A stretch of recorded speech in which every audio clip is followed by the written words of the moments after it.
नमस्कार मंडळी, कशा आहात? मजेत ना? आणि मजेतच असायला हवे. आणि नवरात्रीच्या तुम्हाला पण खूप खूप शुभेच्छा.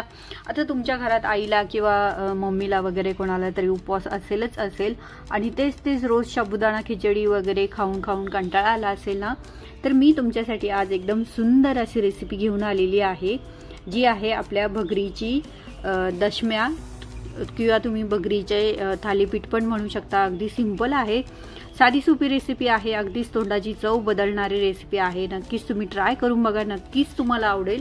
त्यामुळे व्हिडिओला कुठेही स्किप न करता पूर्ण व्हिडिओ बघा आणि तुमची एक कमेंट मात्र द्यायला विसरू नका, कारण तुम्हाला हा व्हिडिओ कसा वाटला हे नक्की मला कमेंटमध्ये सांगा आणि सोबतच बेल आयकॉनला टॅप करा. तर आता मी तुम्हाला इथे रात्रभर 1 वाटी भगर घेतली होती आणि अर्धी वाटी शेंगदाणे आणि अर्धी वाटी साबुदाणा घेतला होता. हे भिजवत ठेवायचंय. छान असं भिजल्यानंतर एकदम मस्त भिजून झाल्यावर त्याची पेस्ट करायची आहे. जसं आपण डोस्याची बॅटर बनवतो सेम तसंच. अगदी सिंपल आहे, त्यामुळे पटकन बनते. आणि त्यानंतर मी त्यामध्ये मिरच्या घातलेल्या आहे, हिरव्या मिरच्या, किंवा तुम्ही थोडंसं लाल तिखट पण टाकू शकता. आता त्यानंतर त्यामध्ये आपल्याला टाकायचं आहे चवीनुसार मीठ आणि हे बॅटर एकदम मस्त मिक्स करून घ्यायचंय. आणि त्याचसोबत आपल्याला आता शेंगदाण्याचं तेल किंवा तुम्ही तूप यूज करत असाल तर तूप यूज करा.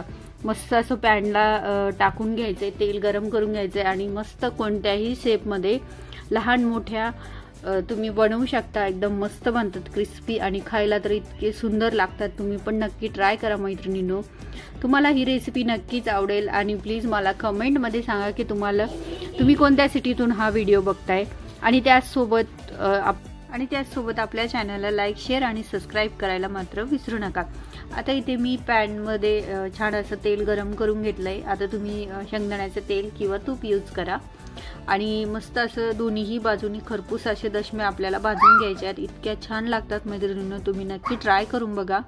आणि यासोबत तुम्ही शेंगदाण्याचं पिठलं जे बोलतो आपण त्याला, किंवा शेंगदाण्याचा जी भाजी बनते उपवासाची ती करू शकता, किंवा बटाट्याची चटणी तर खूपच छान लागते.